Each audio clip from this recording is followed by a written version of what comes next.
One cannot not communicate. Have you heard that before? That's just one of hundreds of definitions of communication. There's a lot of points of agreement and disagreement between different definitions of communication, which I'm going to share with you today.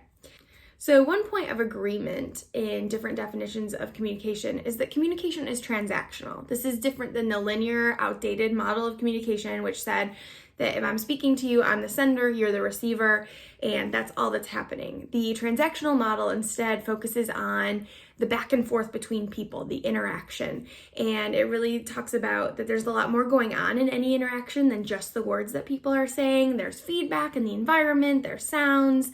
If you're talking to me over video chat, it's often my dog's barking. There's also the channel with which you're speaking. So watching me on this video right now is one form of communication that's different than if we were face to face. And it's different than being on the phone with someone where you don't have any nonverbal cues. The second point of agreement that scholars tend to have about the definition of communication is that communication is a process. So I like to think of this as like a river. So if you think about a river, it's constantly flowing and always changing.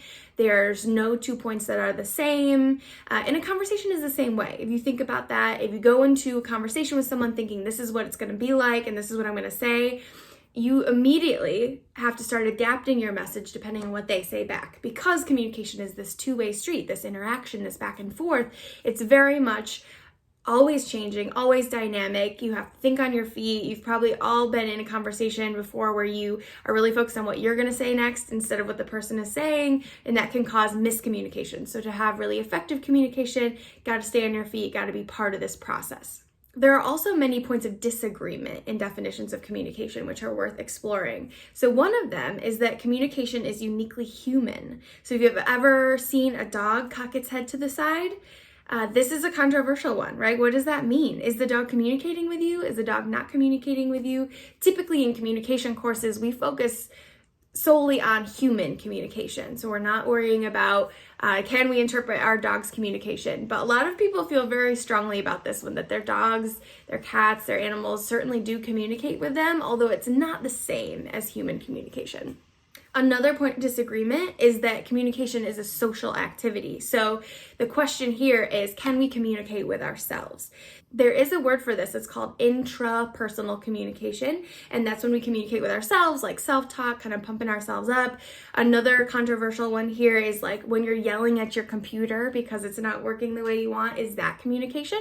And then finally, perhaps my most favorite point of disagreement is whether or not communication has to be intentional. So if you think about that quote I said at the beginning, one cannot not communicate. Think about what that means. It means that if you're just standing on the side of the street, just standing there, not doing anything, not talking to anyone, not making any gestures, are you still communicating something? So that's what this last point of disagreement is about, is does it have to be intentional? So I often think about clothing here. So clothing is a type of nonverbal communication called artifacts, and people oftentimes get dressed without really thinking about it, right? But when you see someone and you are taking them in, who are they as a person? How's this person probably gonna act toward me? We use clothing as an important nonverbal cue.